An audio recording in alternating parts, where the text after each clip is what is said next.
Hello everyone, আমি স্মৃতি। আজকে আপনাদের জন্য নিয়ে এসেছি খাসির মাংসের আচারের রেসিপি। কোরবানির ঈদ উপলক্ষে আপনারা কোরবানির মাংস দিয়ে এরকম খাসির মাংস বা গরুর মাংসের আচার সহজেই তৈরি করে ফেলতে পারবেন।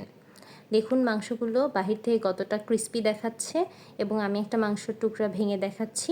হাত দিয়ে একটু চাপ দিলেই মাংসটা সুন্দর করে খুলে আসবে এবং ভেঙে আসবে।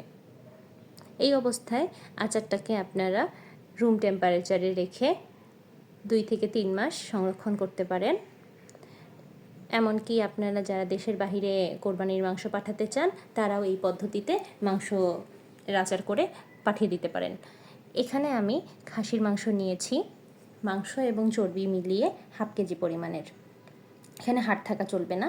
এখানে আমি 2 টেবিল চামচ লবণ দিয়ে দিচ্ছি, 1/2 চা চামচ হলুদের গুঁড়া, 1 চা চামচ লবণ, 1 চা চামচ মরিচের গুঁড়া, 1 চা চামচ ধনিয়া, 1 চা চামচ জিরার গুঁড়া, 1 চা চামচ আচারের মশলা, 1 চা চামচ সাদা গোলমরিচের গুঁড়া, 1/2 চা চামচ দারচিনির গুঁড়া, 2 টেবিল চামচ তেল। এখন সমস্ত মশলাগুলোকে একসাথে আমি মিশিয়ে নেব। এখানে আমি কোনো গোটা মশলা ব্যবহার করব না মাংসটা ম্যারিনেট করার সময়, কারণ আমি সবগুলো মশলারই গুঁড়া ব্যবহার করব। গুঁড়ো মশলা দিয়ে মাংসটাকে যখন আমি 1 থেকে 2 ঘন্টার জন্য ম্যারিনেট করে রাখবো, তখন গুঁড়া মশলার স্মেলগুলো সরাসরি মাংসে ঢুকে যাবে এবং খেতে অনেকটা টেস্টি হবে। এখন 1 থেকে 1.5 ঘন্টা পর আমি মাংসগুলোকে একটা প্রেশার কুকারে ট্রান্সফার করে নিচ্ছি, এবং এটার মধ্যে 1 টেবিল চামচ পরিমাণের আদা, রসুন আর পেঁয়াজের পেস্ট দিয়ে দিচ্ছি। এখন আবার হাতের সাহায্যে মাংসগুলোকে একটু ভালো করে নেড়েচেড়ে মাখিয়ে নেব, এবং মাখিয়ে নেওয়া হয়ে গেলে ম্যারিনেট করে রাখা বাটিটাতে সামান্য পানি দিয়ে ধুয়ে ওই পানিটা দিয়ে প্রেশার কুকারের ঢাকনা লাগিয়ে কড়াইতে চুলায় দিয়ে 8 থেকে 10টা সিটি দিয়ে নেব।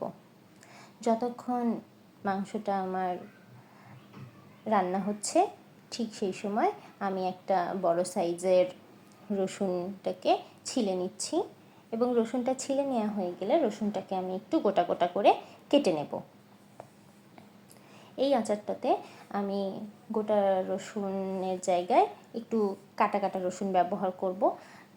কাটা কাটা রসুন ব্যবহার করলে রসুনগুলো যখন আমি এটা তেলের সাথে ভাজবো, তখন রসুনগুলো অনেকটা ক্রিস্পি হয়ে যাবে, এবং যখন আপনারা ভাতের সাথে বা রুটি পরোটার সাথে এই মাংসের আচারটা খাবেন, তখন রসুনটা দাঁতের নিচে পড়লে খুব একটা সুন্দর স্মেল আসবে। এই জন্য আপনারা খেয়াল রাখবেন রসুনটাকে একটু ছোটও না একটু বড়ও না, একটু মিডিয়াম সাইজ করে কেটে নেওয়ার জন্য। দেখুন আমি কিভাবে কেটে নিচ্ছি, আপনারা ঠিক এই সাইজের শেপে কাটবেন, তাহলে আচারে রসুনের ফ্লেভারটাও যেমন ভালো আসবে এবং খেতেও অনেক ভালো লাগবে। 8 থেকে 10টা সিটি দেওয়ার পর আমি প্রেশার কুকারের ঢাকনাটা খুলে নিয়েছি, এবং দেখতে পাচ্ছেন সামান্য কিছু পানি রয়েছে। এই পানিটাকে আমি সম্পূর্ণ শুকিয়ে নেব। এক্ষেত্রে গ্যাসের ফ্লেমটাকে হাই করে দেবেন, এবং হাই ফ্লেমে আমি একদম মাংসগুলোকে শুকিয়ে নিয়েছি। যখন দেখবেন মাংসগুলো থেকে একদম তেল ছাড়তে শুরু করবে, ঠিক এই পর্যায়ে গ্যাসের ফ্লেমটাকে অফ করে দেব এবং কড়াইটাকে সাইড রেখে দেব, এবং একটা কড়াই নিয়ে নিচ্ছি। এখানে আমি 4 টেবিল চামচের মতো সরিষার তেল দিয়ে দেব। জোয়ান দিচ্ছি 1/2 চা চামচ, এবং কেটে রাখা রসুন কুচিগুলো দিয়ে দিলাম। এখন এগুলোকে ভালো করে নেড়েচেড়ে হালকা ভেজে নিতে হবে, এবং হালকা ভেজে নেওয়া হয়ে গেলে আমি মাংসগুলোকে এর মধ্যে দিয়ে দেব তেলের মধ্যে।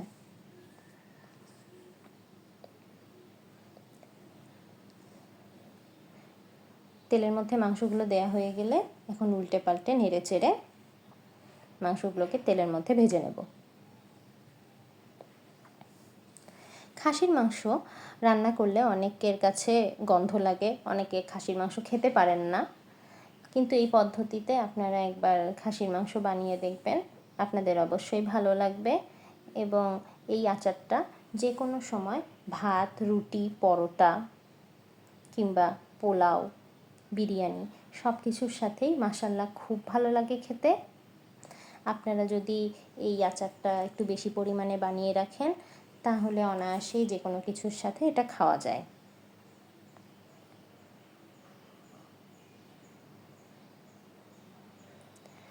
এই পর্যায়ে দেখবেন যে তেলটা অনেকটা কম মনে হবে, কিন্তু আসলে তেলটা কম না। তেলটা আস্তে আস্তে যখন জাল হবে তখন তেলটা আবার ছাড়তে শুরু করবে। যে দেখুন, আমার কিন্তু একটু আগেই দেখা যাচ্ছিল যে একদমই তেল নেই, পুরো শুকনো মাংস, কিন্তু এখন দেখুন আবার তেলে ভেসে আছে। গ্যাসের ফ্লেমটাকে মিডিয়াম রেখে উল্টে পাল্টে মাংসগুলোকে রান্না করে নেবেন। ততক্ষণ পর্যন্ত রান্না করবেন যতক্ষণ না দেখতে পাচ্ছেন রসুন কুচিগুলো একদম ক্রিস্পি হয়ে গেছে এবং মাংসগুলো লাল লাল কালার চলে এসেছে।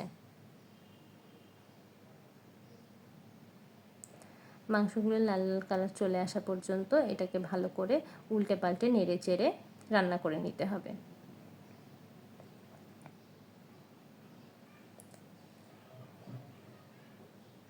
রান্নার এক পর্যায়ে যখন দেখতে পাবেন একদম তেলগুলো উপরে ভেসে এসেছে এবং মাংসগুলোও লাল লাল হয়েছে, ঠিক তখনই বুঝে যাবেন যে আপনাদের মাংসের আচারটা তৈরি হয়ে যাবে। যে দেখুন, আমি মাংসগুলো একটু দেখিয়ে দিচ্ছি। মাংসগুলো কিন্তু যথেষ্ট লাল এবং ক্রিস্পি হয়েছে। মাংসগুলো বাহির থেকে ক্রিস্পি হলেও কোনো সমস্যা নেই, ভিতরটা অনেকটা সফট আর জুসি থাকবে। এবং রসুনগুলো আমি চেক করে নিচ্ছি, রসুনগুলো লালচে বাদামি হয়ে গেছে।